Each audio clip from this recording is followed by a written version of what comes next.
me parando na hora que precisar, tá bom? Imagina, tranquilo. Perfeito. Perfeito. Vou até te deixar aqui, então, vou mutar o meu aqui e parar o vídeo, então. Acho que dando para começar agora às 7 horas, né? E Wagner, você que sabe, já quer que comece? Falta um minutinho. Boa noite. Boa noite. Eu quero, em nome da ADAPT, agradecer a presença de todos. Eu quero agradecer antecipadamente. Marta, muito obrigado pela disponibilidade de se colocar à disposição para falar um pouquinho da experiência de vocês para nós, tá? Em nome da ADAPT, nós agradecemos. Nós temos aí no chat, quem desejar depois fazer perguntas, por vontade, que nós temos transmitindo aos palestrantes. Então, nós vamos dar início à apresentação. Doutora Marta, por favor, a palavra está com a senhora. Tá, então, assim, boa noite a todos. Eu que quero agradecer aí a lembrança do meu nome, de partilhar algumas coisas que a gente vem trabalhando há algum tempo. Wagner e o pessoal da ADAPT sabe que eu sou uma fã do Galilei, né? Tenho usado já há alguns anos, e a ideia é que a gente faça alguma coisa bem prática, né? E vocês sintam à vontade para interromper, vão mandando aí pelo chat, a gente faz um bate-papo no final, tá bom? Então, acho que eu vou colocar aqui a minha...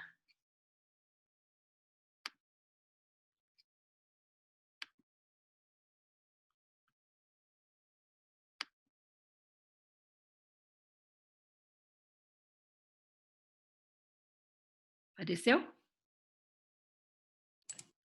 Doutora Marta. Tá? Tá perfeito. Então, tá bom. Então, a ideia é conversar um pouquinho sobre as aplicações clínicas do Galilei na cirurgia refrativa e no ceratocone. E depois o Glauco vai falar alguma coisa sobre a biometria e os princípios, inclusive, né, que são necessários para colher e fazer uma boa biometria. E eu costumo brincar que, infelizmente, eu não tenho nenhum conflito de interesse com esses produtos, com esses métodos, viu? Eu gostaria de ter, mas não tenho, não.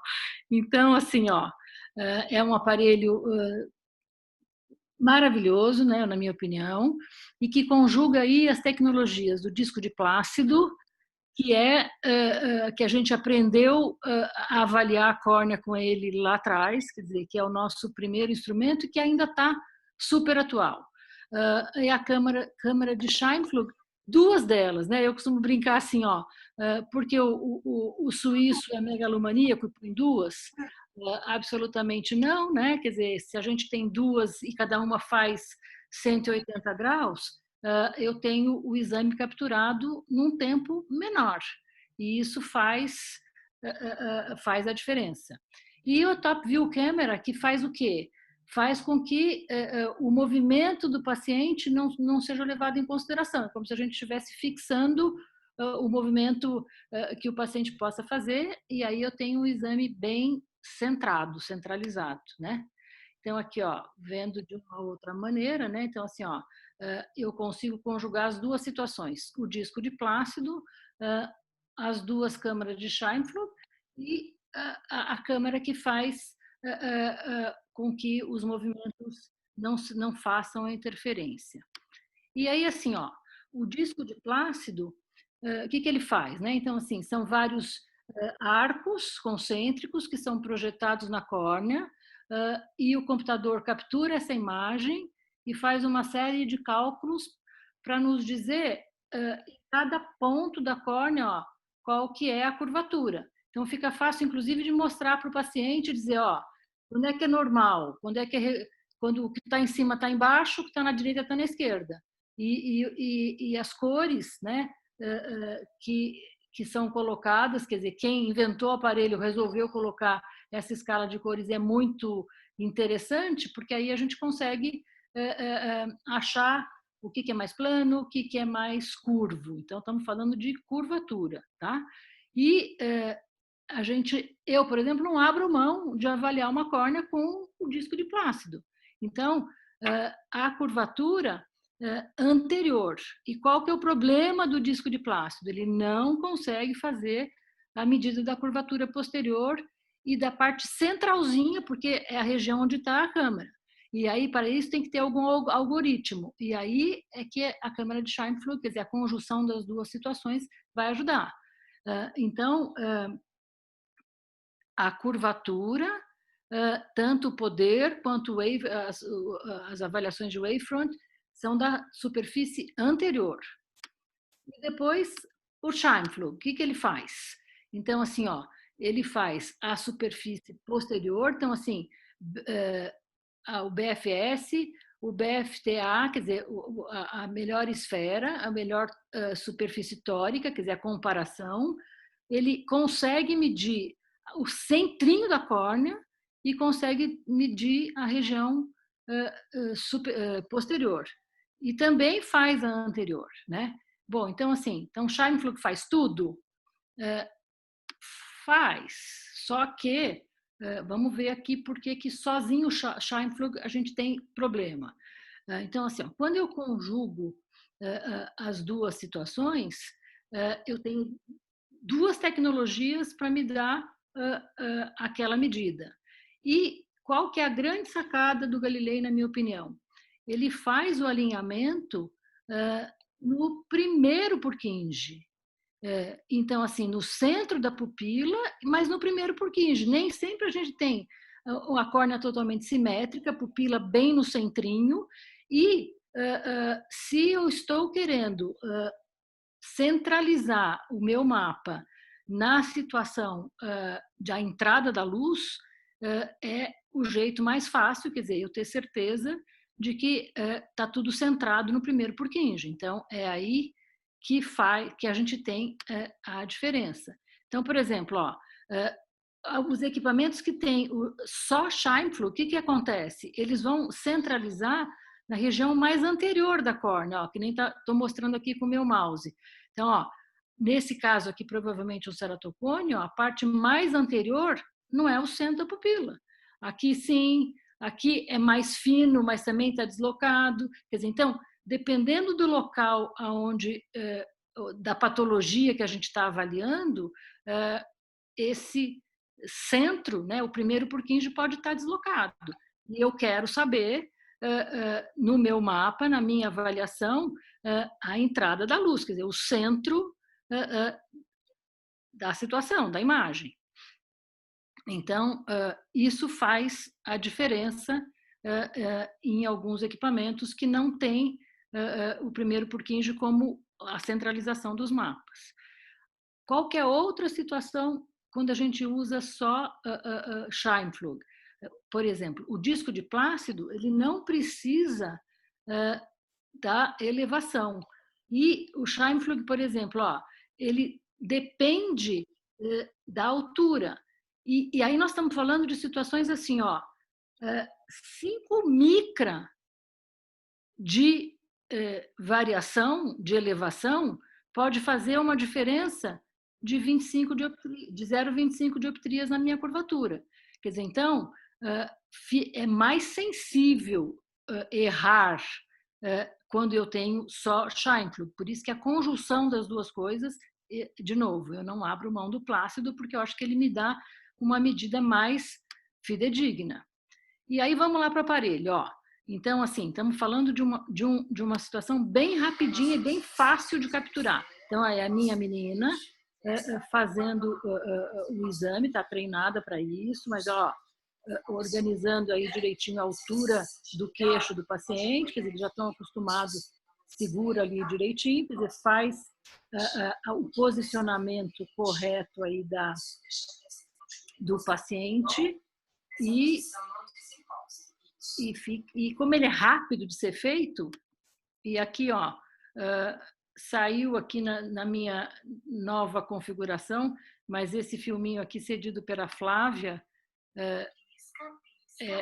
olha, só para vocês terem uma ideia, como é rápido a captura e como a gente consegue fazer a centralização assim, no meio da pupila e no local que a pessoa está fixando. Quer dizer, então, no primeiro Purkinje, e aí, vê, é um clique, e aqui eu tenho como fazer a avaliação do meu exame. Então, o que é recomendado e o que o exame mostrou. Quer dizer, se não estiver legal, eu descarto e faço uma nova leitura.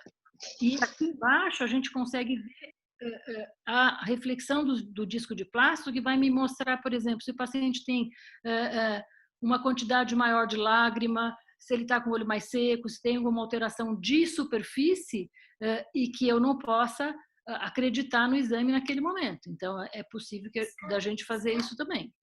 E aí, num clique, o que eu tenho? Eu tenho a captura de todos os mapas. Por exemplo, se eu vou fazer só a topografia, eu posso até usar o Galilei e fazer só a curvatura axial. Mas, assim, é num único clique que eu consigo todos os mapas e todas as situações que eu vou depois interpretar e a gente vai conversar um pouquinho. Então, e aí, o que a gente tem? Então, nós temos a curvatura axial anterior e a posterior, a curvatura tangencial anterior e a posterior. Além disso, tem aqui o BFS, que é? É uma esfera de referência, e aí a gente vai avaliar o que está para cima da esfera de referência e para baixo da esfera de referência. Então, o que é mais elevado, o que é menos elevado. Mais elevado no vermelho e menos no azul, e a gente vai falar sobre as cores já já. E aqui, o que é muito mais lógico é que a gente tenha, por exemplo, a comparação com uma superfície tórica. Nós não estamos falando... A córnea não é uma superfície esférica, ela é uma superfície elíptica, né? Tórica. Então, se eu tenho uma esfera de referência, muitas vezes eu posso estar levando a uma interpretação errada de simetria do que se eu estou comparando por exemplo, uma bola de futebol americano com outra bola de futebol americano, quer dizer, a esfera, quer dizer, uma situação elipsoide. Então, aí fica muito mais intuitivo a gente perceber que tem uma assimetria, tem um lugar menos elevado, tem um lugar mais elevado, e o verde é a imagem que o próprio computador pensou e calculou, para dizer esse é o plano de referência da superfície anterior e da superfície posterior. Então, vamos lá. E aí as escalas. Então, assim, a gente estava acostumado a ver lá nos nossos topógrafos a escala de 0,25 em 0,25 ou de meio em meio. Então, o que a gente acaba fazendo aqui no Galilei, e aqui eu quero fazer a referência para o Arce, não sei se ele está nos ouvindo, mas assim, obrigado, Arce, por tanto que você estuda essas tecnologias e o que você traz de situação adequada para a gente. Então, assim, o que é a escala sugerida, e que, na verdade, ele trabalhou muito em relação a isso. Acaba ficando muito lógico quando a gente faz, por exemplo, na curvatura anterior, uma escala de 1, na posterior, de 1,5, e assim por diante, nós vamos ver mais para frente, e as cores, então, acabam sendo bem intuitivas do que está acontecendo em relação ao diagnóstico. E ele foi mais para frente, ele ainda deu o nome que é a escala das cores das luzes do farol, do semáforo. Então, se a gente coloca essas escalas, a gente acaba percebendo assim, aquilo que é amarelo está fazendo a transição do que é normal para o que é transição, quer dizer, do que é borderline. Então, o amarelo, nós estamos falando em 47 de curvatura, em 500 de paquimetria e de 10 a 15 de elevação. O verde, quer dizer, até 46, eu tenho tranquilidade em dizer que é uma córnea normal, até de 520 para frente é uma córnea em termos de espessura normal, e de elevação 5 micra é normal. E o vermelho, tem alguma coisa errada aqui. Então, assim, o que é vermelho é muito curvo, é muito fino ou é muito elevado. E o laranja é a transição. Quer dizer, então, assim, se a gente fizer a escala desse jeito, só você batendo o olho, você já fala, isso aqui está ficando vermelho. Então, eu brinco que as minhas auxiliares lá já estão tão incorporadas nisso que daí, normalmente elas fazem como pré-exame quando já traz, ó, doutora, tem um cone. Quer dizer, elas já estão dando diagnóstico, quer dizer, por quê? É óbvio que muitas vezes não é o cone, mas assim, elas já estão espertas no sentido de que a própria escala faz com que a gente já tenha essa noção. E aí, assim, ó, só para vocês terem ideia de como muda, quando eu uso um mapa com uma escala de 0,25, ó, nossa, será que isso está alterado? Tem um vermelhão aqui. Ó, essa é o mesmo mapa, é o mesmo olho, é a mesma curvatura. Se eu faço de meio e meio e de 1, ó, como fica muito mais fácil da gente analisar, ou seja, eu tiro o ruído, eu vou analisar efetivamente a regularização, se ela está simétrica, se ela está regular, e os números, né? Então fica muito mais tranquilo e fica muito mais fácil de você interpretar. E obviamente que você pode mudar, tem lá um local no aparelho que você pode colocar o que você quiser. Se você quiser colocar 1,5, meio, enfim, você põe aquilo que você achar. Isso aqui é só a sugestão, mas eu continuo dizendo, use essa sugestão porque fica mais fácil de interpretar. E aí, olha, a gente acaba tendo aqui, ó, uma córnea normal, uma córnea pós-LASIK miópico, o que faz? O centrinho dela está aplanado, quer dizer, foi essa situação que a gente programou. Para fazer um LASIK miópico, você vai ter que aplanar a córnea. Então, aqui a nossa escala mostrando que está azul. Aqui, o inverso, um LASIK hipermetrópico, então está mais vermelho. Por quê? Porque foi essa a intenção. Olha aqui, um warped de lente de contato. Então, assim, está mais curva aqui em cima, muito provavelmente porque a pessoa abusou da lente. Enfim, warped. Aqui, astigmatismo bem importante. E aqui, ó, um cone e uma degeneração marginal pelúcida. Então, assim, fica muito fácil, acho que fica intuitivo quando a gente está falando dessas cores, desde que essa escala seja usada da maneira correta. E aí, os displays, o que a gente tem? Ó, então, deixa eu correr aqui um pouquinho, o Refractive Report. Então, assim, ó, o que eu tenho? Eu posso conjugar os mapas com o meu bem entender. E aqui tem a parte central, a parte mais curva, a pupila, a região mais fina e os vários reports, a gente pode conjugar isso da forma como for melhor. O Ceratocone Cone Report, o que eu tenho aqui? Ó, o BFSPA, quer dizer, os dois anterior e posterior, e aqui o mapa paquimétrico com esse redondinho branquinho aqui, ó, é o lugar mais fino. E o que a gente tem daí? O report mesmo, olha, o 5K, quer dizer, o 5K faz o quê? São os 3 milímetros centrais da córnea. Então, ele mostra a ceratometria média, o mais plano e o mais curvo, e o astigmatismo. Isso do axial. Depois, a gente tem aqui, ó, o instantâneo, que é o tangencial. E mesma coisa. Tem o mais curvo, o mais plano e o astigmatismo. E outro mapa, que é o mapa de wavefront. Estamos falando da córnea, né, gente? Estamos falando da córnea, não no olho como um todo, mas assim, como a gente vai mexer na córnea, ou quando muito córnea cristalino, então isso nos importa muito. Então, o mapa de wavefront aqui, a gente pode mudar o tamanho da zona óptica, que isso muda, né, as aberrações. Então, assim, ó, por exemplo, a gente quer avaliar a aberração de alta ordem por coma. Então, desse lado aqui, a gente tem o coma vertical e o coma horizontal. E aqui ele está falando em micra.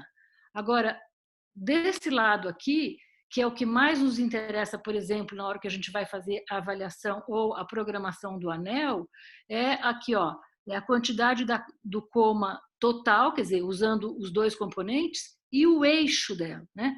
e aqui também tem aberração esférica, aqui como um todo, né? O Total Corneal Wavefront a gente consegue ver, o RMS, enfim, tem uma quantidade grande aí de informação. E aqui, ó, também para a gente avaliar muitas vezes se vamos colocar uma lio tórica, se nós vamos fazer uma lente de câmara anterior, o que eu preciso? Eu preciso ter a medida de branco a branco, eu preciso ter o volume da câmara anterior, a profundidade da câmara anterior, preciso ter o diâmetro pupilar, o ângulo capa, quer dizer, está tudo mostradinho aqui. O próximo, a paquimetria, ó. Então, aqui, o que ele mostra? A parte mais fina, onde está esse branquinho aqui, o central, a meia periferia e a periferia. E aqui os índices. Então, assim, ó, nós vamos falar mais para frente e temos uma quantidade enorme de índices, né? Então, assim, ó, o que a gente usa bastante é o KPI e o CLMI-X. Então, assim, ó, o que o KPI vai mostrar para a gente? Por exemplo, aqui, ó, ele mostra aqui no centrinho, né? Quer dizer, ele mostra na área central. E aquele K-Pro que tem ali na frente, que aqui as imagens estão me impedindo de mostrar, ele mostra o quê? A chance, a probabilidade de que o KPI está falando a verdade. E o CLMI, a gente vai falar dele já mais para frente, que é o CLMI-X, que é a evolução desse e que faz bastante diferença quando a gente está pensando e avaliando um ceratocone. Esses outros aqui, ó, são N outros índices. Aqui não tem... É uma fartura enorme de índices, e eu não vou falar cada um deles, senão a gente não sai daqui hoje, tá? Mas, assim, ó, todos eles estão aí descritos e para a gente utilizar na hora que for preciso. Então, agora, o que eu estou mostrando aqui? Estou ficando louca não, gente. Estou querendo mostrar para vocês entrar na cirurgia refrativa. Então, assim, ó, o que nós estamos vendo aqui em cima? Ó? É uma imagem totalmente borrada, né? É uma imagem que tem uma aberração esférica importante. E aqui é uma imagem que tem uma aberração coma importante. Então, por que eu estou colocando isso? Ó, nós vamos fazer a avaliação e vamos fazer a indicação de uma cirurgia refrativa, que é a cirurgia que vai fazer a pessoa deixar de usar óculos. Então, assim, lá atrás, quando a gente começou com laser, até na época da cirurgia refrativa, a gente estava interessado em saber quanto que enxerga, 20/20, 20/30, 20/40. Agora, nós estamos num outro momento, né? Quanto que enxerga e qual que é a qualidade de visão. Então, assim, se eu vou diminuir grau, mas eu vou induzir aquela pessoa a uma aberração esférica ou um coma, eu vou fazer um desserviço para essa pessoa. Quer dizer, deixa ela de óculos ou de lente de contato, mas ela está enxergando desse jeito aqui, né? No foco. Agora, se ela tem isso, por exemplo, como num cone, e a gente consegue fazer com que fique assim, ó, já é um grande de um gol, né, na nossa cirurgia. Então, a ideia é, nós temos que ter esses nossos equipamentos que vão nos dar a forma de medir aquilo que nós estamos querendo, em termos de espessura, curvatura, esfericidade, simetria, para a gente não induzir, tentando melhorar o grau, uma coisa que a gente não quer. Então, assim, cirurgia refrativa tem uma série aqui, né? E a gente tem feito, ó, tem aqui a falecida ceratotomia radial, arqueada a gente às vezes ainda faz no pós-transplante, PRK, LASIK e aí por diante, quer dizer, aqui a gente fica a maioria deles, e o restante que eu vou deixar pro Glauco falar um pouquinho aqui, que ele vai falar da cirurgia envolvendo a catarata. Como é que a gente faz a avaliação? Do método antigo aqui, anamnese, antecedentes pessoais e familiares, estabilidade refracional por 1 ano, por favor, acuidade visual, a biomicro, quer dizer, exame oftalmológico todinho completo, né? Sem preguiça, sem vou dilatar, vou ver a periferia da retina, não tô me sentindo bem para isso. O retinólogo tem que ver, quer dizer, o olho tem que estar normal, e aí que entra aqui a nossa topografia, a nossa tomografia para avaliar. Então vamos nos casos que eu acho que é o mais legal. Então, por exemplo, ó, paciente AP, masculino, 32 anos, administrador, 4,75 de refração, chegava a 20,15 de visão. Então, ó, nada na curvatura axial, na tangencial também tudo certo, mapa de elevação tudo bem, a região mais fina 543, paciente quer operar, vamos lá. Então, o que eu gosto sempre de fazer? Olhar se existe alguma alteração em termos de wavefront, se você tem alguma aberração a mais esse olho, porque depois, no pós-operatório, fica fácil a gente chegar à conclusão se tem alguma coisa errada e se está tudo em ordem, se você tem a medida prévia. Se o aparelho tem essa possibilidade, vamos usar. Ó, cirurgia foi feita, muito bem, obrigado. O paciente ficou com a córnea super regular, o astigmatismo aqui, o astigmatismo aqui manteve um pouquinho, mas a refração dele foi muito bem. E olha só, como é que eu tenho a possibilidade de mostrar também, ó, o que era antes, como ficou, e esse mapa aqui foi exatamente o que o laser fez, quer dizer, corrigiu 3,9 no centrinho, 5,2 desse lado, 4,6 ali, e a gente vê aqui, ó, o K máximo era 45 e virou 42, 49. E não tenho, inclusive tive uma diminuição do coma aqui, quer dizer, não induzi nada de errado nesse paciente. Então, feliz, muito bem, obrigada. Se todos fossem assim, nós estávamos muito felizes, né, Glauco, de organizar a coisa. Mas vamos ver esse outro aqui, ó. Paciente 44 anos, branco, e ele sempre usou lente de contato, com uma refração de 8 num olho e 9 com 1 no outro olho, passou a ser intolerante e eu quero operar. Então, assim, ó, ele tem uma córnea normal, ele tem uma espessura boa, mas com 8 num olho e 9 no outro. Nessa época aqui, ó, em 2014, onde a gente usava o microcerátomo que fazia um flap de 160, eu consegui mantê-lo com lente de contato e a gente estava esperando uma situação onde eu pudesse mexer menos na espessura dessa córnea para corrigir tudo isso. O olho esquerdo está aqui. Então, assim, ó, isso foi em 2017, ele veio com a seguinte conversa. Eu sei que agora tem um laser novo que economiza a córnea. Então, eu vim aqui para a gente poder pensar se nós vamos fazer a cirurgia. Olha só, gente, os pacientes vão na internet e se informam. E aí, eu então fui fazer o quê? O cálculo do PTA. Então, assim, ele estava super correto. Agora eu tenho o fento segundo e que eu posso fazer aqui um flap bem menor. Então, assim, ó, eu fiz o cálculo aqui, ó. Se tivéssemos feito com LASIK convencional em 2014, PTA com um flap de 160, PTA dele de 54%. Ou seja, eu tinha uma chance maior de fazer uma ectasia. Aí, aqui, já em 2017, quando ele veio, mesmo com 120 ou com 90, que é o que o fento segundo poderia me ajudar, ainda com 47 ou com 41 aqui de PTA.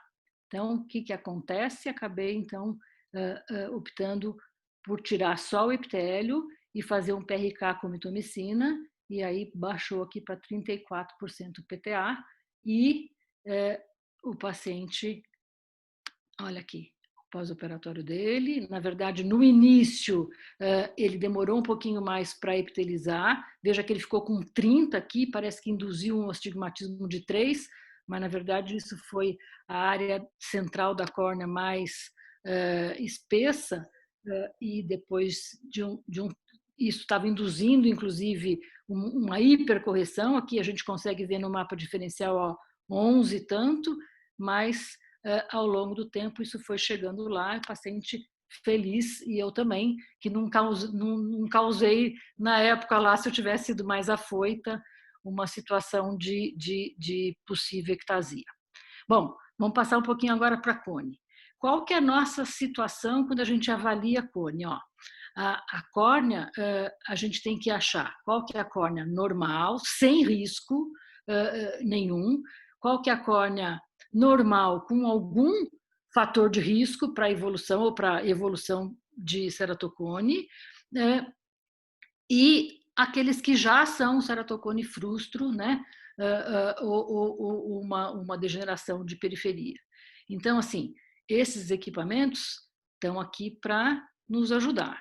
E aí, assim, ó, quais são as 3 situações que a gente precisa pensar bastante? Ó, ectasia ou protusão, assimetria, que acontece? É a curvatura aumentada ou elevação, tanto na porção anterior quanto na porção posterior da córnea.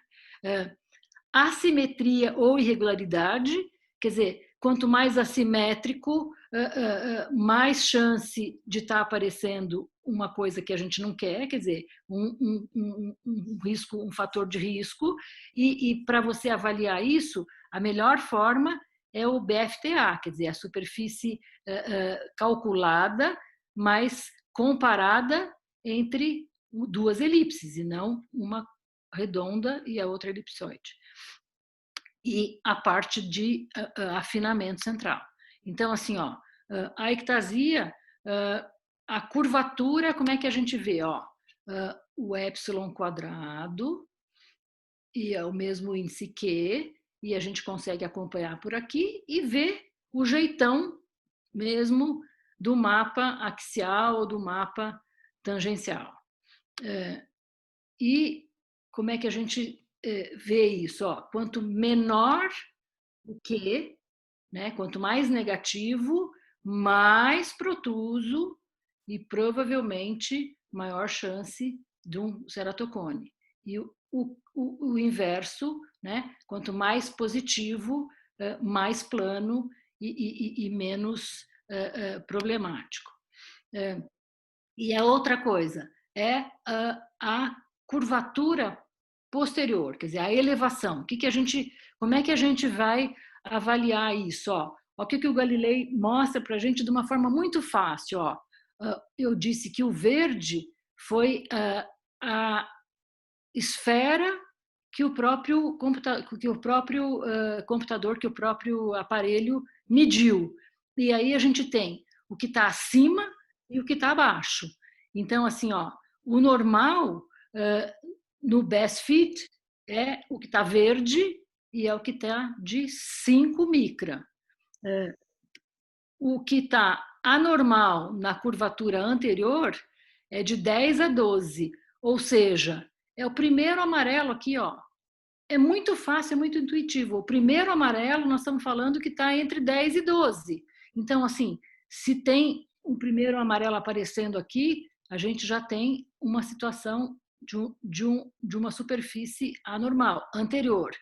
E na posterior, o que é? Ó, de 15 a 17. Aqui, ó, o segundo amarelo. Então, assim, é muito intuitivo, é muito fácil da gente avaliar o Best Fit Sphere aqui. O BFTA é a elevação e mostra a assimetria. Então, assim, a gente tem assim, N padrões aqui de cone e de córnea irregular. E aí, a gente sempre media isso através da avaliação superior e inferior. Só que essa avaliação é muito pobre. O que a gente acabou conseguindo com o estudo e a evolução? Olha só que interessante esse índice. Como é que eles chegaram nisso? O pessoal da Cynthia Robert e vários grupos, né? O grupo dela estudando isso. E o Glauco, eu acho que fez também, ajudou aqui a publicação desse trabalho, né, Glauco? depois você vai falar um pouquinho. Mas assim, ó, o que é medido aqui? A região mais protusa, os 2 milímetros. E aí, o que a gente vai procurar? A gente vai procurar a 180 graus dali, em qualquer direção, qual que é a região que faz uma diferença grande. Quer dizer, então, assim, aí eu tenho como medir a assimetria. Então, qual que é a probabilidade de eu ter simetria ou assimetria? Então, assim, ó, o que a gente tem aqui? Use o Best Fit Sphere para achar a toricidade e use o BFTA para achar a simetria. E aqui, ó, tem os exemplos aí. Então, gente, a ARCE fez um outro índice que eu acho muito interessante. Quando a gente avalia assim, ó, o lugar que está mais elevado e o lugar que está menos elevado e faz a soma algébrica disso. Então, o que a gente consegue aqui? Um índice bem interessante e que é correlacionado também com a parte de avaliação de coma do Wavefront, e isso rendeu para o pessoal que fez o trabalho o Best Paper em 2013 na ASCRS. Então, parabéns aí para o grupo, Glauco aqui participando também, né? E a parte da paquimetria. Como é que a gente vai avaliar isso? Ó, o Galilei mostra a região mais fina, onde que está. Então, assim, nem sempre a gente tem uma progressão do afinamento simétrico. Então, vamos lá, ó. O que a gente tem aqui? O Best Fit, a elevação, no Galilei, menor que 10 a 12, tem que ser para ser normal, na posterior de 15 a 16. O Best tórico, menor do que 15 é para ser normal, e no posterior menor que 21. Quanto mais... Oi? Alguém falou alguma coisa? Na curvatura anterior, ó, 47 para menos é o que a gente considera normal, menos 6,75 na posterior e 500 na espessura. E meio de coma é o normal e 0,40 no trefoil quando a gente estiver avaliando o wavefront. Então vamos lá, um caso clínico que fica mais fácil da gente avaliar como que o aparelho, ou da gente usar o aparelho para nos ajudar. Então, assim, ó, o paciente veio encaminhado para uma segunda opinião para o crosslinking. E aí, um menino de 17 anos, um orientalzinho. Gente, aqui tem aparecendo, deixa eu apagar. Com quadro de rinite, progressão, aumento progressivo da refração. A refração dele de um ano atrás, 2,5 com 1,75, só chegava a 20,40, 20,30. Quer dizer, tá com cara de cone, né? Então, progredindo, moleque, coçador. E aí tinham indicado para ele um crosslink. Então, vamos lá. Topografia só, mapa axial anterior. 48, 48,6. Realmente está mais curvo. Vamos ver, então, os outros mapas. Quando vamos ver, então, esses outros mapas, o que acontece? Aqui está bem curvo, mas eu tenho uma córnea gordinha, muito bem, obrigado. O lugar mais fino é 5,56. Bom, córnea espesso, ou mais do que 500, não significa que não pode ser ceratocone. Então, vamos lá ver as elevações. Olha aqui, ó, elevação anterior, 4. Elevação posterior. Então, esse aqui, ó, esse aqui é esquisito. Por quê? Na verdade, assim, ó, esse mapa aqui tem até escrito, ó, sinais reduzidos. O paciente era um orientalzinho super, super difícil de abrir o olho. Quer dizer, para fazer esse mapa ficar interessante, precisamos ficar colhendo, colhendo, colhendo. Então, assim, ó, isso aqui não está me parecendo um olho doente. Então, o que a gente tem que olhar aqui, ó? Olha o branco a branco dele, 11,80 desse olho. Vamos para o outro olho. Olha aqui, olho esquerdo, mesma coisa, 47,7. O K máximo dele é 48,5, mais uma corninha bem gordinha e um mapa de elevação, tanto no esférico quanto no BFTA, muito, muito, muito tranquilo. Isso é um cone, gente? Acho que não. Então, assim, ó, olho esquerdo e uma corninha bem pequenininha. E aí vamos conversar de novo com ele, ó. Como é que é essa situação? Esse óculos teu tem 1 ano e você fez, não dilatou a pupila, mas eu também fui fazer, eu tinha usado lente de contato fazia pouco tempo, quer dizer, muito provavelmente não foi uma refração feita há 1 ano atrás com todo o critério. E na família? Você tem alguém na família? Ah, tem minha irmã. Então traz tua irmã para eu ver. Olha lá, ó, exatamente a mesma coisa, 48,9, que isso é uma prova, uma córnea alterada até prova em contrário, mas exatamente repetindo a mesma coisa, ó, uma córnea gorda, ó, o outro olho. Veja como o mapa de elevação nos deixa mais tranquilo de que nós não estamos falando de uma córnea alterada, apesar de que o KPI aqui está mostrando 20 e tantos por cento, e o que é que foi que eu fiz? E essa aqui é a irmã dele, ó, o outro olho. E o que foi que eu fiz? Primeiro, não indiquei o crosslinking com certeza, e segundo, acho que a boa notícia é que não estamos falando de um cone, e sim de um olho com uma córnea pequena, né? Quer dizer, um branco a branco pequeno. Óbvio que nós vamos avaliar. Que bom que o paciente não falou agora, então, já que você está falando que eu não tenho cone, vamos fazer a cirurgia refrativa, porque eu não indicaria nesse momento, sem acompanhá-lo um pouco. Mas, assim, falo com tranquilidade. Não só não indico o crosslinking, como não acho que estamos falando de um cone. E agora, como é que está meu tempo aí, gente? Já passou? Passou um pouquinho. Então, rapidinho aqui, só para eu mostrar, ó, uma paciente que fez anel, foi feito um LASIK nela, e ela, depois de 1 mês de LASIK, ela já desenvolveu uma ectasia. Nós fizemos crosslinking no olho, e que evoluiu também depois de um tempo. Eu só queria, olha só, o outro olho também fez uma evolução, e aqui o mapa mostrando aqui o diferencial, que ela realmente fez um encurvamento depois de um tempo. Eu vou rapidinho aqui, gente, ó.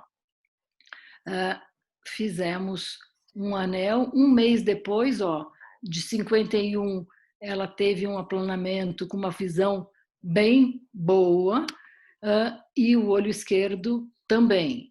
Aí nós adaptamos uma lente escleral, ela quebrou a lente escleral, passou a usar lente de contato gelatinosa. O blister que eu dei de presente para ela desenvolveu uma quantidade absurda de neovaso aqui, e tivemos que tratar isso. Aí eu falei, chega, não vou mais deixar essa menina usar lente de contato. Pusemos uma lente fásica. E o que ela fez? Ela, sem lente de contato, extruiu esse anel e aqui, ó, sangue dentro do túnel do anel que a gente teve que tirar. Quer dizer, então, nem tudo é fácil. A gente tem um equipamento bárbaro que ajuda bastante a avaliar, mas as evoluções nem sempre são do jeito que a gente gostaria. E aí, assim, ó, tinha mais um caso, eu não vou me estender, eu só queria aqui, para terminar, dizer para vocês o seguinte, ó. Tá aqui o meu Galilei de máscara, então vamos todo mundo ter juízo, fazer a nossa parte, porque estamos precisando trabalhar. Então, assim, até o Galilei está usando máscara para a gente poder voltar ao nosso meio normal logo mais, tá bom? Muito obrigado, pessoal. Obrigado, Perfeito. Ótimo, perfeito. Parabéns aí, Marta. Excelente, como sempre. Teve duas perguntas ali que eu selecionei ali só para a gente responder. Foi perguntado sobre aquele paciente de -8 que tinha uma curvatura mais plana na córnea, de 40 a 41, se não estava muito plano para ablação. Eu vou responder, daí depois eu queria ver a sua resposta também. Tá bom, tá certo. Assim, ó, esse conceito de córnea plana para um tratamento miópico, ele vem muito dos lasers mais antigos, ali do final da década de 90, dos anos 2000, tratamentos convencionais, zonas ópticas pequenas. A gente não tem visto com esse tipo de tratamento que, né, asférico, zona óptica ampla, a gente não vê uma grande indução de aberração esférica nessas córneas. Então, eu realmente não vejo o limite de ceratometria, porque não é o número absoluto que significa qualidade visual. Tem nada que me prove que uma córnea de 34 não tem qualidade visual. O que me prova ela não ter qualidade visual é ter muita aberração esférica. E esse número estava correlacionado antes, porque normalmente essas córneas muito planas tinham sofrido tratamentos muito altos e você encontrava a correlação, mas ela não é verdadeira com o número absoluto, e sim com a indução de aberração esférica. Então, assim, eu não vejo isso como um limite, eu vejo como limite superior para a hipermetropia, e sim, com síndrome apical e outros problemas, você tem uma córnea muito curva, mas para a córnea muito plana eu não vejo como um limite, não. Marta, não sei se... Eu concordo plenamente com você, tanto que assim, eu tinha medido, né? E logo quando ele veio queixando inicialmente, eu falei, meu Deus, fui lá procurar as avaliações de aberração de alta ordem, estavam bem tranquilas, quer dizer, o que ele teve inicialmente foi um pouquinho mais de edema na região central da epitelização do PRK, e rapidinho ele ficou muito bem, e sem indução de aberração esférica. Certo? Então... Não, perfeito. Uma outra pergunta sobre os índices ali, que estava junto com o KPI, que tem vários daqueles subíndices que você não citou, estava perguntando da onde era calculado aquele SDP. Eu vou dizer que particularmente eu não uso muito todos esses índices, mas todos eles são derivados da face anterior, então ele não é derivado do TCP, como foi perguntado ali, e sim todos da curvatura anterior são índices derivados de topografias mais antigas, né? O SRI, SDP, né? E os outros índices. Eu passei rapidamente, porque veja, assim, já consumiu meu tempo sem falar deles, né? A ideia era falar a parte clínica, então assim, anterior. E o CLMX, sim, que fala da elevação, e esse sim faz toda a diferença em relação à avaliação de assimetria. Não sei se você vai falar um pouquinho disso também, Glauco. Perfeito. Eu vou, como a gente tem até o tempo restrito, eu vou acabar focando na biometria, em casos mais de lente hoje, mas né, você já passou super bem sobre o CLMX, sobre tudo, a gente pode até num segundo momento aí estar discutindo de novo. Eu vou acabar focando um pouco mais na biometria hoje aí pelo tempo. Então, não sei se tem mais... Só tem mais uma pergunta aqui. Tem duas perguntinhas rápidas. Em caso de ceratocone, quais os mapas e índices que vocês levam em consideração para acompanhar a evolução e o tratamento? Olha, em caso de ceratocone, na verdade, assim, você tem que avaliar tudo, né? Como a gente viu aí, quer dizer, você tem que ver a curvatura axial, o jeitão do mapa, qual que é o K máximo, qual que é a espessura, elevação anterior e posterior, tanto esférico quanto tórico. Então, assim, o importante é o conjunto das coisas, né?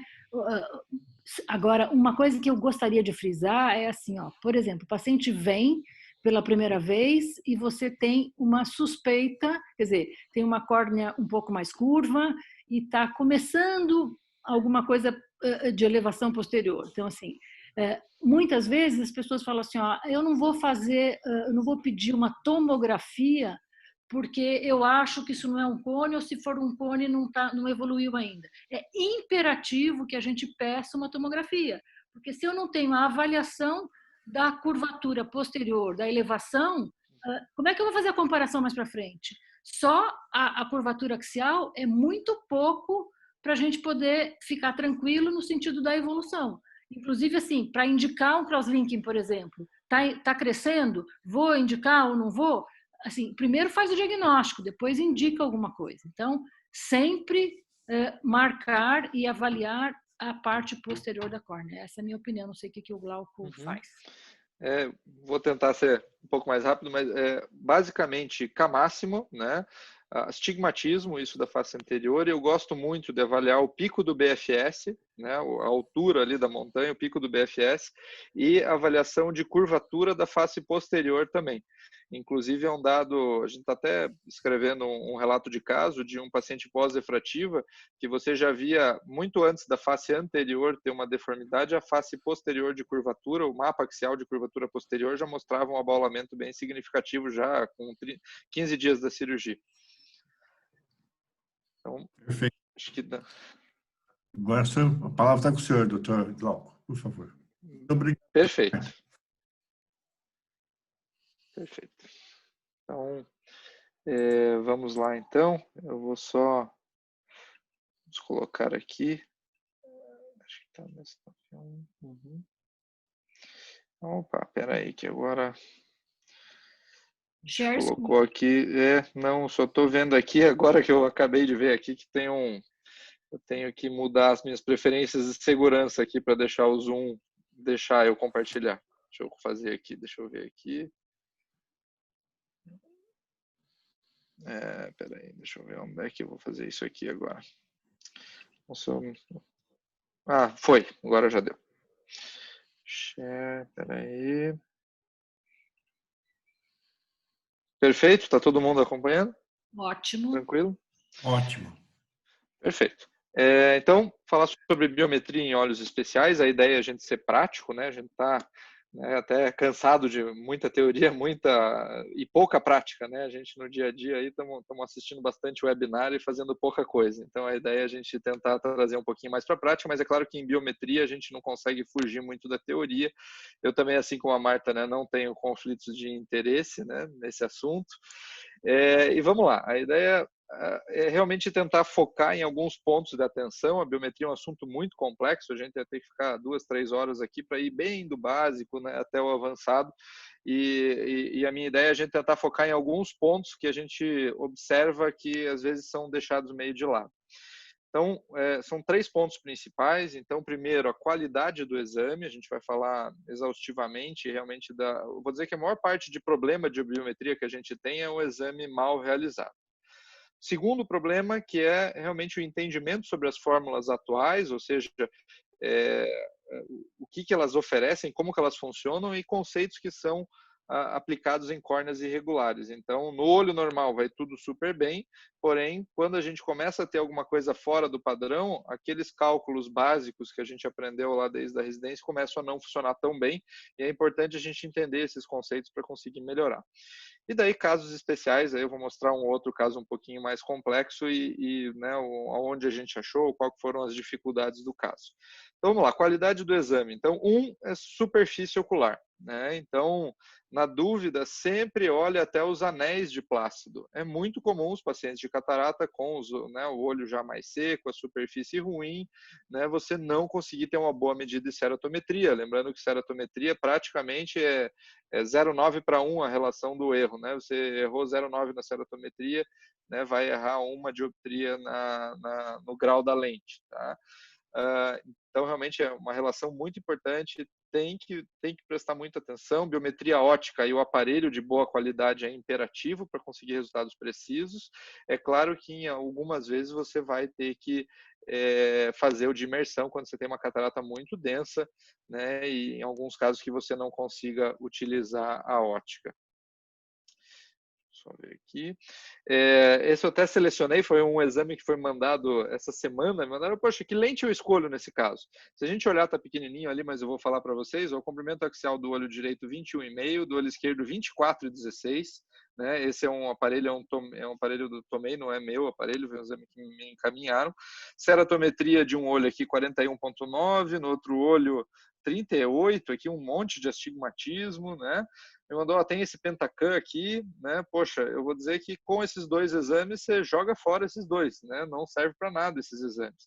E até mandou, olha, eu fiz o de contato, e olha o de contato aqui, ó, deu muito melhor nesse olho, né? Então, justamente, deu 23,5 de quase desvio padrão do 003, 23,6 de 003. Então, os 2 olhos parecidos, né? Eu vou dizer que se eu não tivesse mais nada, eu ia ter que usar esse de contato do que usar aqueles de biometria óptica, tá?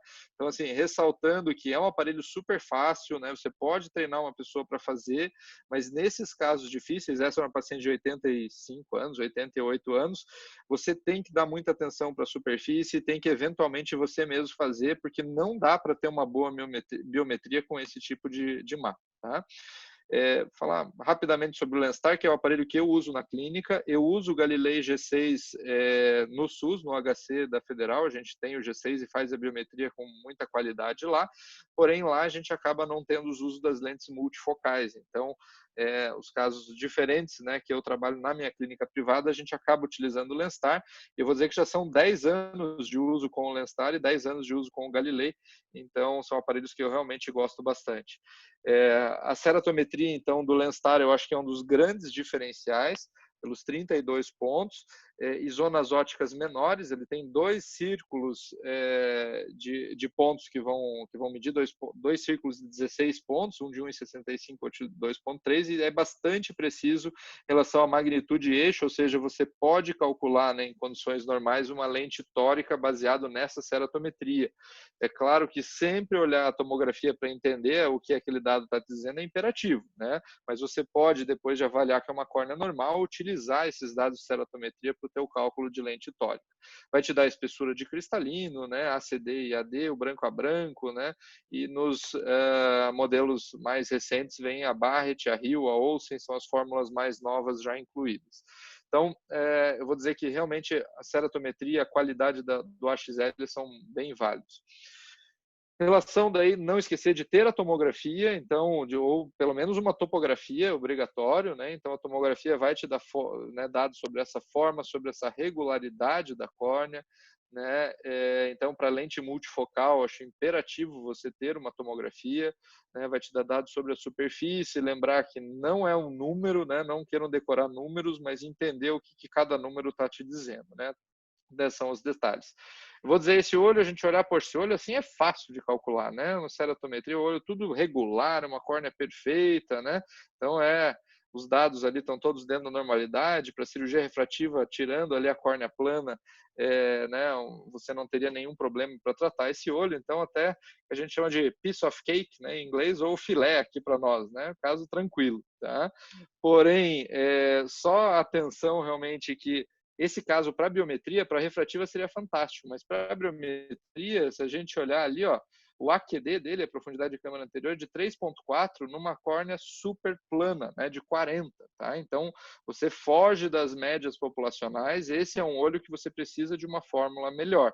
Eu trouxe esse caso só para não esquecer o principal erro das fórmulas de terceira geração, da Holliday, SRKT e Hofer-Q, que eles não levam em conta a profundidade da câmara anterior. Então, eles vão basear a posição efetiva da lente somente na ceratometria, é derivado da ceratometria. E como que é a média da população? Olhos mais míopes, com câmaras mais profundas, tem ceratometrias mais curvas. Então, quando ele vê um K de 46, 47, a fórmula de terceira geração vai dizer esse é um olho míope, o ACD é um pouco maior, a lente está mais para trás. Quando ele vê uma córnea muito plana, ele vai dizer esse é um olho hipermétrope, é um olho menor, né? A gente tem uma lente mais próxima, um ACD menor, tá? Então, esse é o tipo de olho que a gente vai ter erro em usar a fórmula de terceira geração. Lembrar que, apesar dessa relação que foi usada para estabelecer essas fórmulas, a gente tem muito olho que é o oposto, que é olho plano com câmara profunda, olho curvo com câmara rasa. Então, isso não é, né, uma verdade absoluta, é bem frequente a gente ter isso incorretamente, né? Então, os conceitos importantes, então, o olho que é totalmente dentro da normalidade, que seria ali uma ceratometria, né, 43, 44, né, um ACD ali de 3.1, 3, né, ou um AQD de 2,5, né, que é o AQD do endotélio, todas as fórmulas vão acertar, nenhuma vai errar, você vai super bem. O problema não é nesses, é quando a gente começa a ter ceratometria fora do padrão, ACD fora do padrão, ou que não corresponde, né, àquele componente da ceratometria, e os HLs muito extremos, né, principalmente os mais altos. Você começa a ter um erro daí de medida mesmo, porque a quantidade de vítreo naquele olho é maior do que no olho normal, então ele vai medir incorretamente aquele HL. Até existe uma correção lá do Wang-Kock para as fórmulas normais, mas as fórmulas mais novas já levam em conta esse dado incorreto que a gente tem em olhos muito grandes.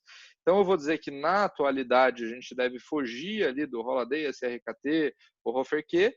Se você tiver um olho totalmente normal, até pode usar, né? Mas o ideal é você usar essas fórmulas que acabam já considerando todos esses fatores. Então, a gente tem a Rio, né, que trabalha com um método diferente de inteligência artificial, né, junto com a do Gatinel, que é aquela Pearl, aquela última eu não tenho tanta experiência com ela, com a Rio eu tenho, em que ele praticamente ele não vai, a fórmula é toda baseada em inteligência artificial, ou seja, ele foi aprendendo o peso de cada fator que a gente tem, do HL, do ACD, ele vai aprendendo ao longo do tempo e vai sabendo o peso de cada um para chegar no resultado final. Então, quanto mais olhos o Rio for colocando no sistema de inteligência artificial, ele já tem, acho que 200 mil olhos, em teoria, né, melhor ela vai ficar. A Barrett é uma fórmula, né, realmente teórica, disparado, né, a mais precisa, que você pode usar numa gama muito grande de olhos, né? A gente tem os resultados da Barrett também para olhos miópicos também muito bons, então ela é uma teórica que, por exemplo, você não mede a face posterior, mas ela leva em conta a média da população e consegue acertar muito, consegue acertar bastante. A do lado esquerdo ali, a Phaco Optics, é a fórmula do Olsen, eu também tenho pouca experiência com a fórmula do Olsen, né? Eu vejo os resultados dela meio fora, eu até observo os dados dela, mas eu acho ela um pouco fora ali, eu não aprendi ainda a trabalhar com ela, mas quem trabalha gosta também. Então vamos lá. Então, olhos normais, acho que assim, utilizando aquelas fórmulas, vocês vão ter um bom resultado, tendo uma boa medida e utilizando uma fórmula de boa qualidade. Após LASIK e PRK, nós ainda não temos resultados tão bons quanto a gente gostaria, né? Então vamos entender o porquê. E assim, só lembrando, né? Tudo perfeito, você tem 91, 92, no máximo 92% dos pacientes, mais ou menos meio, no olho normal. Então, você sempre alerta ao paciente, né, de uma multifocal, por exemplo, que está querendo a independência dos óculos, que ele tem quase 10, né, eu falo 10% de chance de ficar fora do alvo, que não é pouco, é 1/10 dos pacientes. Então, o paciente já está preparado, eu já explico o que vai acontecer se tiver um grau residual, se vai fazer um ajuste depois. Então, é muito importante saber isso e saber que no pós-LASIK e PRK aqui, esses resultados melhores séries são ao redor de 70%, 75%, ou seja, você tem uns 30% de chance de estar fora do meio grau, tá? Isso não é, eu fiz errado, isso é fazendo tudo certo, se fizer errado, claro que é muito pior. Vamos lá, e daí o que acontece então? Por que a gente tem chance de hipermetropia residual? Então, são 3 motivos principais que as fórmulas, quando a gente começou a fazer esses olhos pós-refrativa, a gente errava. Então, o primeiro, a posição incorreta da Liu, porque lembra que a fórmula de terceira geração vai ver a posição efetiva da lente dependendo da ceratometria. Então, você pegou um olho míope, deixou a córnea com 35, a fórmula vai entender que é um olho altamente hipermétrope e a lente estaria super perto, e a lente está lá atrás. Tá? Número 2, inabilidade de medir a córnea central. Então, quando a gente vai fazer a ceratometria normal, que a gente fala 3 milímetros da área central, um diâmetro de 3 milímetros, na verdade é um anel de 3 milímetros naquela região. E se eu pego um olho normal, eu vou medir a 3 milímetros, mas o centro ele é um pouquinho mais curvo, porque a córnea é prolada, então o centro é um pouco mais curvo do que a 3 milímetros. A fórmula já levou isso em conta, com constante, tudo que na verdade você está medindo que seja 44, mas bem no centro é um pouquinho mais do 44, talvez seja 44,2, 44,3, 44,5. Essa é numa córnea prolada, é isso que acontece. Quando eu faço um aplanamento dessa córnea, eu vou ter bem o centro mais plano do que a 3 milímetros. Então, se eu medir mais periférico, eu estou medindo lá o 44, que é a mesma coisa, bem no centro vai ter 43,5, não vai ter 44. Tá? Então, essa córnea vai ser mais fraca do que a gente tinha medido por esse motivo. E, por último, o índice de refração, porque, na verdade, a gente mede a córnea anterior e estima a posterior baseado em correspondência, no índice de Goulstrom, no fator de Goulstrom, em que as duas faces, elas normalmente andam juntas. Córneas muito curvas anteriormente, posteriormente são curvas também. Muito planas anteriormente, posteriormente são planas também. Então, quando a gente altera só a face anterior, eu vou mudar essa relação, né? E com isso eu vou errar também essa nossa... A gente simplesmente usar aquele índice de refração de 1,3375, ele vai estar incorreto, porque eu mudei a relação entre as curvaturas anteriores e posterior. E, particularmente, esses 3 problemas, eles se somam levando à hipermetropia. Tá? Então, é por isso que praticamente todo LASIK normal, se você prestar atenção só numa coisa, você corrige uma coisa, usa só a fórmula de duplo K. Se você usar só a fórmula de duplo K, você corrige o problema da posição da lente e vai ter os outros 2 problemas ainda ali. Tá? Então, todos os problemas levam à hipermetropia. Então, é um grande desafio, né?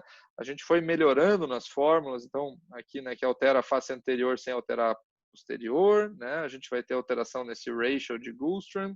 Em teoria, a gente, medindo a face anterior e posterior, através da lei de Snell Ray Tracing, a gente teria uma melhor medida, e é isso que o TCP faz, e é um dos dados que a gente olha no cálculo do pós-refrativa. Eu vou dizer que eu olho ele, é sempre um dos fatores, mas eu olho muito também a fórmula do Barrett, que ele faz um trabalho fantástico, ele não revela como que ele faz, né? Ele não sabe como que está a posterior, e olhos que trataram mais grau vão ter maior diferença no ratio de Goulstrom do que olhos que trataram menos grau, mas ele acerta muito bem também. É claro que não chega aos 90%, mas acerta bem. Tá? Aqui só em relação à hiperestimação e também levando à hipermetropia. Então vamos lá, ceratotomia radial, eu já vou chegar nos casos, vou passar um pouco mais rápido, mas a relação entre essas curvaturas é preservada, então o K, entre aspas, está menos errado do que pós-LASIK. Se você tiver uma boa qualidade de medida, ela erra menos por não ter esse problema, apesar de ter os outros, né? Como, por exemplo, a posição da lente. Então, o Huygens normal e não o L, na minha experiência, funciona muito bem. A gente tem a calculadora da Askers também, mas o Huygens normal, que já leva em conta a posição da lente, corrige a posição da lente, eu acho que tem um resultado fantástico para pós-RK. Vamos lá, só mostrando então que sempre, né, pós-RK tem que olhar o plácido, tá? Eu olhei, veio esse mapa para mim, um pós-radial, a gente consegue ver que a face anterior e posterior estão alteradas, mas sempre tem que olhar o anel de plácido. Olha, poxa, não está tão irregular, tá bom? Olha lá como é que está o plácido. Ó. É uma alteração extrema, o aparelho nem consegue medir direito, então ele mede menos irregular, muito menos irregular do que realmente é essa córnea. Então você tem que preparar que você não vai ter um resultado fantástico nesse olho, ele tem uma radial aberta inferior com uma irregularidade extrema, é um caso que a gente partiu para primeiro fazer uma ressutura, para a gente ter uma ideia dessa curvatura, para daí sim poder fazer a faco. E você pode ver que você tem até dados ali um pouco mais planos centrais, mesmo eu tendo a córnea agora eu estou medindo muito melhor do que eu conseguia medir naquele momento, né? Ceratocone, então, dificuldade de medir a córnea central sempre, né? Valores de K muito altos nas fórmulas tradicionais e mesmo nas mais novas, né? Gera também hipermetropia. Você vai dizer que a córnea tem muito poder e você vai usar uma lente muito fraca. Em geral, ela não tem todo esse poder. Você está medindo, às vezes, só uma área mais central. Então, alvo negativo, Ks mais altos, mais negativos, cones muito avançados, saber se tem plano de transplante, porque se tiver, daí você vai ter que usar um K padrão para depois fazer o transplante. Né? Lembrando que Ks mais altos, a tendência também é de ficar hipermétrico. Tá? Em anel, então, similar às dificuldades encontradas no ceratocone, cuidar com o anel descentrado causando irregularidade central, então olhe os anéis de plácido, né? Avaliar muito bem a medida de ceratometria e ter mais de uma medida para você entender bem o que a medida está te dizendo. Em geral, usar a de poder mais baixo, não a de poder mais alto. Tá? Então, vou trazer agora casos para a gente ir para a parte prática. Então, esse é um paciente de 60 anos, alto hipermétrope em AO, com ambliopia num dos olhos, então o olho esquerdo era o olho único dele, usuário intenso de lente gelatinosa, paciente que realmente foi complicado o caso dele. Ele veio com o uso de lente com uma úlcera de pseudomonas perfurada, nesse olho único dele, com 60 anos, usuário de lente. né, dormia com a lente e tal. Fizemos um transplante tectônico, evoluiu com bolhosa naquele transplante, né? A córnea não era boa. 3 meses depois fizemos um RTX, então já 2 transplantes no olho único dele, evoluiu daí com 8 dioptrias de astigmatismo, né? Um olho pequeno. Esse é o Galilei do pós-transplante aí, depois de retirar dos pontos, 1 ano e pouquinho depois. Então uma córnea ali, né, de ceratometrias até dentro do normal, porém com bastante astigmatismo. Né, a gente aí tinha algumas abordagens que poderiam ser feitas, de tentar usar uma lente tórica nesse grau, né? Eu não gosto de usar em pós-transplante lente tórica, porque a gente vê bastante mudança ao longo do tempo, né? Diferente de um cone de paciente idoso, que a gente praticamente não vê mudança, em transplante a gente vê, depois de 4, 5 anos, mudar muito o padrão do cilindro, botar uma lente de alto valor de cilindro dentro daquele olho, depois eu poderia ter problema. Então, resolvi trabalhar com anel. Como era um olho muito plano, né, eu não queria, e a gente tinha feito um botão grande do transplante, eu consegui usar um anel S6 de zona óptica maior nesse olho, justamente para não aplanar mais o centro, não deixar ele mais hipermétrico. Né? Para ter uma ideia, a refração dele daí pós o anel. Então, aqui a gente tem o pré-anel, aqui a gente tem o pós-anel, topograficamente sobrou cerca de 3 dioptrias de cilindro.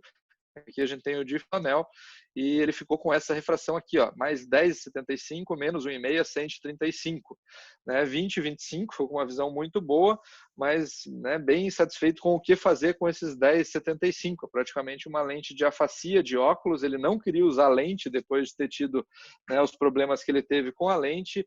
A gente discutiu os prós e os contras e ele tinha um iníciozinho de catarata após 2 transplantes e a gente resolveu seguir com a faco, né? Uma faco até complicada no olho pequeno, né? Acabou indo tudo bem. E realmente a gente avalia, nesse caso que a córnea não é tão irregular, que a ceratometria é mais baixa, né? A gente pode tentar confiar com uma fórmula de 4ª ou 5ª geração. Então a gente optou, se a gente olhar pela Barrett, deixa eu só baixar. Isso. Se a gente olhar aqui tanto na Barrett como na Higgs, todas elas estão meio parecidas, estão melhores. A Hoffer-K e a Holaday estão dando valores um pouquinho mais baixos. É claro que no olho desse a gente não vai esperar uma precisão extrema, né? Eu optei daí por utilizar uma lente de 35 dioptrias sem cilindro, né? O astigmatismo até lente acima de 34 com astigmatismo já é difícil de conseguir. Como eu falei, por ser um olho de transplante, a gente optava por não usar tórica também. E eu fui meio no alvo aqui, né? E ele acabou ficando discretamente míope ainda, né? Lentes de poder muito alto como essa, qualquer diferença na posição efetiva da lente vai ter uma diferença muito grande. Então ele ficou ficando discretamente míope, mas ainda assim um resultado muito bom. Então, eu vendo que a ceratometria era bem baixa, eu não quis jogar, né, graus muito altos. Essa é até a imagem dele, o botão era discretamente descentrado, coube um S6 ali no limite, né, e deixando uma qualidade de visão, né, legal com S6 dentro do botão. Trazer agora um paciente de cone, né? Cone, como eu falei, geralmente é mais estável, né? 67 anos, né? Um ceratocone leve num olho já operado e plano naquele olho, e moderado nesse olho, com uma catarata significativa, com visão corrigida de 20/100. Eu não sei como era a visão antes, eu não tinha ele, né, esse caso antes, com uma refração ali de quase 7 dioptrias no óculos. Esse era o óculos que ela falou que usava já há 4, 5 anos, tinha 6,75 de cilindro. A gente vê que topograficamente a gente tem 3,5, possivelmente um pouco essa correção do coma, e ela sempre falou que a vida inteira esse olho foi, né, muito inferior ao outro olho. Aqui também, né, uma córnea, poxa, poderia usar uma lente tórica direto, só que ela tinha 3 na refração, no Galilei, tinha 6 no óculos dela, né? Eu não conseguia fazer refração porque tinha uma baita catarata, então, poxa, eu vou corrigir só esses 3 e esse coma grande que eu tenho, né? Então, a gente também optou, nesse caso, por fazer o anel primeiro, né? E biometria depois. Sempre é difícil você conveniente a fazer o anel primeiro e esperar para fazer a faco. Ela está querendo melhorar a visão logo e você falar que você vai fazer um procedimento, colocar um anel, não vai ter nada de melhora na visão, porque ela tem uma baita catarata e vai ter que esperar, né? Então é sempre um desafio maior. Enfim, a gente teve uma redução boa dessa assimetria, né? A gente conseguiu baixar o CALI de 50 para 47, e mantendo mais ou menos 2 de astigmatismo, né, na biometria do Lenstar 2,38 e 2,9 no Galilei, com casos um pouco mais altos no Lenstar, e sem quase coma, então uma córnea bem regular. Optei então por usar uma lente T4 que corrige 2,25 até uma hipocorreção, e optei por, nesse caso, para, né, ceratocone, eu sempre busco aquele de menos meio de alvo num K desse padrão. Aqui, na verdade, até teve uma meia-culpa aqui minha. Então, o paciente, eu usei uma 18,5, né, que se a gente olhar ali para trás, era para ficar menos 0,4 pela Barrett, menos 0,3 pela Huygens, né, menos 0,25 aqui pela Rio, né, e a paciente acabou ficando com equivalente esférico mais meio, então ficou um pouco positivo. Se a gente olhar daí retroativamente, né, que é a imagem dela com o anel, né, e com a Phaco, as cératos do Lenstar, nesse caso, estão me dando uma cérato média de 49 e o Galilei 47,6. Então, nesse caso, a medida do Lenstar ser muito central, às vezes acabou pegando bem o biquinho do cone mais curvo. E a área pupilar dela, né, quando a gente vê no Galilei aqui, pega áreas que têm curvatura um pouco menor. Tá? Então, possivelmente, eu deveria ter usado, pelo K ser muito alto, né? A gente devia ter usado uma lente um pouquinho mais forte, então eu deveria ter usado uma 19, ali a gente teria um resultado melhor, tá? Ficou um pouquinho mais hipermétrico por conta disso. Vou rapidamente, se me permitir, mais alguns casos aqui, rapidamente, para falar um radial, quando a gente tem uma regularidade muito boa, como esse caso, radial de 4 cortes. Eu não gosto de usar multifocal, né? Eventualmente, uma radial de 4 cortes estável como essa, uma lente de foco estendido discutível também. Né? Lembrar que a gente tem opções de Sulcoflex, né? Quando você tem pode ser que você mude, então uma Sulcoflex multifocal pode ser uma opção nesses olhos. Saber que esses olhos de pós-refrativa, tudo tem uma grande diversidade clínica, aberrometria, regularidade, expectativa do paciente, doenças associadas, vão poder dizer se você pode ou não usar uma lente premium nesses pacientes. A gente tem pouca literatura, né? A gente tem alguns dados aqui, mas basicamente, né, mostrando que você poderia usar, mas tem realmente muito pouco sobre literatura de uso de lente premium em olhos mais irregulares, né? Lembrar sempre que a RK é muito mais regular, é instável, essa indicação é mais restrita, a expectativa de metropia é sempre reduzida.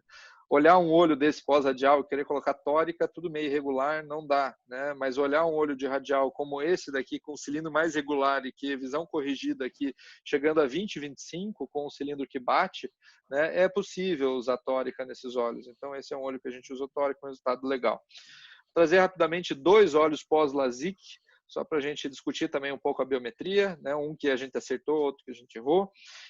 Esse daqui, 66 anos, né? Uma catarata nuclear, estava 20/40, queria independência, queria lente multifocal, né? A gente fez os cálculos com os casos do Galilei, né? Com os casos do Lenstar, e utilizando o TCP, que é esse dado aqui de 20,5. Tá? Claro que existe a variabilidade inerente do caso mesmo. Nesse caso, a gente optou por usar uma 22, né, porque eu estava com medo do resultado hipermetrópico residual esperado num pós-refrativa. Então, né, como estava me dando aqui, ó, pelos casos do Lenstar, 21,6 para dar 0, 22 e 1, eu optei por não ir no TCP e ir nos casos do Lenstar. E, na verdade, o paciente acabou ficando, né, AO menos 1,25 de equivalente esférico, né, insatisfeita com o resultado. A gente acabou daí fazendo um PRK depois, fazendo um ajuste. 40 dias estava mais ou menos, né, lembrar que é PRK, mantendo queixa de baixa qualidade, espera mais, aguenta firme, né, 8 meses ela chegou bem, então mais meio, mais 0,25, com uma mais 4, ficou satisfeita. O caso 2, né, a gente já vai ver a diferença entre eles. Essa é uma paciente 37 anos, 10 anos após um LASIK estimado de menos 11, com descolamento de retina, fez vitré, com catarata subcapsular, queria, né, ter um resultado aí refrativo também. Né, então a córnea estava bem, né, um LASIK mais antigo, a gente tinha praticamente só aberração esférica, não tinha muito coma, né, 0,3 de coma. Caso do Lenstar, né, caso do Galilei, maiores. Né, aqui no caso, a gente foi pelo caso do Lenstar e o Galilei aqui mostrando 19,71 TCP. Nesse caso, a gente optou pela 21,5, né, que seria baseado aqui na TrueK, né, usando os casos do Lenstar, que são mais centrais, e a gente acabou tendo um resultado bem certinho. O que temos de diferença entre as duas? Olha a magnitude do grau e a quantidade de diferença entre a área central e a periferia. Essa daqui tem uma córnea praticamente homogênea em toda a área central pupilar. Tá? Aqui eu tenho na área pupilar aqui 34,9, aqui eu tenho quase 38, né? Então eu tenho uma variabilidade muito maior. Quando eu tenho uma variabilidade muito maior, um LASIK mais antigo, que o centrinho é muito plano, né? Você tem que dar preferência para uma ceratometria de zona óptica menor, então tem que trabalhar ali com o Lenstar. Nesse caso, porque o TCP ele pega numa área de 4 milímetros, então ele vai pegar áreas aqui mais periféricas que estão mais curvas e que não fazem parte do eixo visual. Aqui você acaba pegando uma zona toda homogênea, o TCP funciona bem. Tá? De novo, são impressões, né, que a gente vai tendo ao longo do tempo e vai tentando pegar cada caso. Vou finalizar aqui um outro caso, acho que estamos já no final ali para a gente ter uma discussão, já passamos aí alguns minutos do horário, né? Então, um paciente de LASIK de -9 também, ficou hipermétrope depois, estava com uma catarata significativa, uma catarata nuclear 2 cruzes, mas estava positivo depois da cirurgia, já ficou positivo logo depois. Então, um paciente com um LASIK descentrado, né, esse era o olho direito, né, então um coma de 1,2 significativo, aberração esférica de 0,95, esse é o olho esquerdo, então dá para ver que os dois olhos, né, não tem ectasia, mas você tem uma descentração inferior do tratamento. Também o mesmo padrão, coma vertical de 1,04 e aberração esférica. Ele diz que ele chegou, olha, eu não quero usar óculos, eu tinha operado a esposa dele, feito multifocal, ele falou, eu quero usar aquela lente para não usar óculos nem para longe nem para perto. Né? Eu propus para ele, né, colocando, né, as várias dificuldades do caso, em que a gente poderia primeiro tratar as aberrações, regularizar a córnea e depois usar um multifocal caso a gente tivesse sucesso. Então, a gente tratou com o Schwind. Eu vou dizer que o paciente, ó, é impressionante, porque a gente fez um trans-PRK, né, topoguiado, usando um tratamento ainda de +2 para regularizar essa córnea. Olha o tanto que o paciente mexeu aqui na cirurgia, né, não parava com o olho lá, né, mas é impressionante o que esses, né, lasers com o sistema de tracking conseguem fazer. O outro olho mexeu um pouco menos, mas mexeu pra caramba também. Né? Esse era o olho esquerdo e esse é o resultado pós-operatório. Então, você vê o tanto que ele mexeu, né? Como que o laser conseguiu realmente regularizar essa córnea, deixar uma zona óptica maior, né? Isso era como era e como ficou esse olho, praticamente a gente vê a mesma dioptria em todas as regiões, ele tinha uma pupilinha pequena aqui, né? Foi de 1 para 0,27, né, o coma vertical, e de 1 para 0,5 a aberração esférica. Esse é o olho esquerdo, também um padrão muito bom, um pouquinho de astigmatismo sobre o residual, mas um astigmatismo bem regular, né, nada de irregularidade. Também com padrão de aberrações de alta ordem muito bom. E agora, como é que a gente faz a biometria? Né? Eu tinha um LASIK de -9 e daí eu fiz um tratamento topoguiado de +2, né, nos dois olhos, né, só que agora eu tenho menos aberração esférica.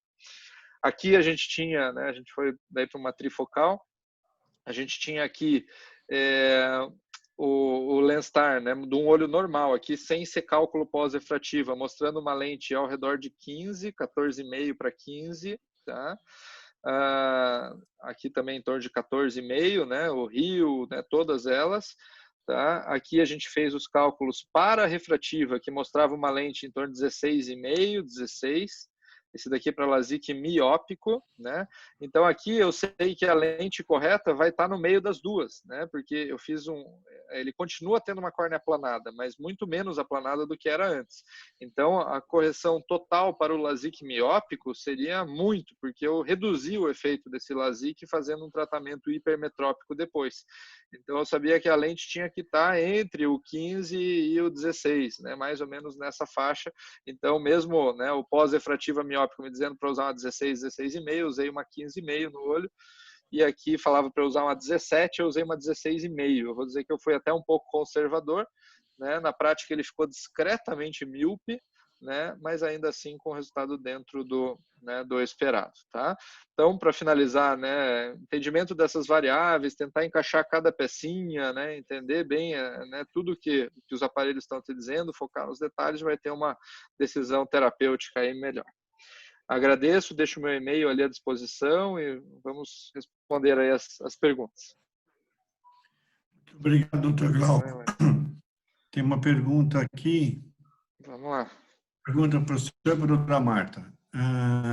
A excentricidade equivalente total à asfericidade na prática clínica? É possível utilizar o valor do Galilei para avaliar pré-cone? que é sobre a excentricidade para avaliar a córnea. Deixa eu responder rapidamente, depois a Marta pode complementar. A excentricidade, sim, ela só tem o sinal invertido em relação à asfericidade do Q, né?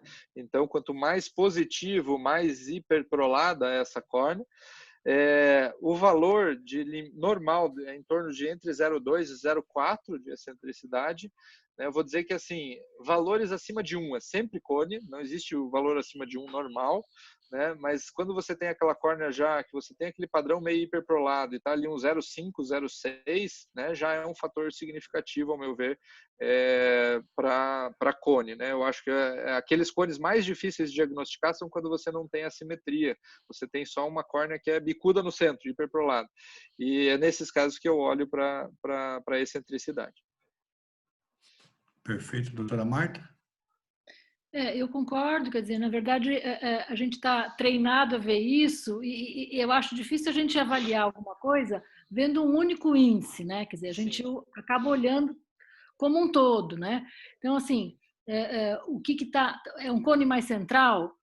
Se o cone é central, quer dizer, com certeza essa córnea vai fazendo o inverso do que a gente... mais do que a gente está acostumado, né? Quer dizer, o centro é mais curvo e a periferia é mais plana. Então, assim, depende muito de tudo, quer dizer, então, córnea acima de 1, como o Glauco falou, normal não existe. Agora, cada uma delas avaliar a excentricidade junto com o padrão, né? O padrão anterior. Perfeito. Doutor Glauco, o que o senhor acha de Huygens para os olhos normais? Olha, eu vou dizer que assim, para olhos normais, a Huygens, na minha experiência e pelo que eu já vi também conversando, ela tem a tendência de deixar o olho um pouco míope, sabe? Essa é pelo menos a minha experiência. É claro que ela já leva em conta o ACD, você pode otimizar a constante, você tem que ter muito cuidado que as constantes da Huygens não são intuitivas, como o 119.3. São constantes que podem ter valor negativo, valor pequeno, então ela não te diz nada aquele valor, e é fácil às vezes você imputar um valor incorreto, ou querer ajustar, ou ter algum erro nele, então ela é um pouco mais chata de você ajustar aquela constante, e assim, eu não vejo por que utilizar a Huygens quando a gente tem, né, as outras, como a Universal 2, a própria Hill, que são fórmulas superiores que levam, por exemplo, em conta a correção de Wang-Kock, que é aquela correção de olhos muito grandes, que você tem na Universal 2, tem na Hill e você não tem na Huygens. Eu também não uso, não. Quer dizer, não preciso usar, né? E, na verdade, assim, eu sou chata com a miometria. Eu não uso uma única fórmula. Né? Sim. É a fórmula do fabricante. Fala aí, Wagner, o que vocês sugeririam? E aí, mede um, mede outro. Quer dizer, e o problema é quando tem uma grande diferença, né? Então, assim, vocês viram o Glauco fazendo o raciocínio aí enquanto ele expunha cada caso, bem interessante. E eu acho que é isso. Cada um, você vai pensar naquilo que aconteceu, a história do paciente, aonde deve estar essa córnea, aonde a lente vai ficar, porque às vezes a gente tem surpresas desagradáveis, né? Perfeito. Perfeito. Eu quero agradecer a colaboração dos senhores. Muito obrigado, doutora Marta, doutor, aos participantes. Foi realmente gratificante poder recebê-los. Muito obrigado. Usando máscara, muito feliz, né, doutora Marta? Tá joia. E que melhore para todos logo, né? Nós estamos precisando trabalhar, por favor. Isso. Vocês voltando a trabalhar, a gente agradece bastante. Bom, gente, muito obrigado. Foi um prazer tê-los conosco aqui, tá bom? Obrigado também, Wagner. Obrigado, Marta. Obrigado a todos aí.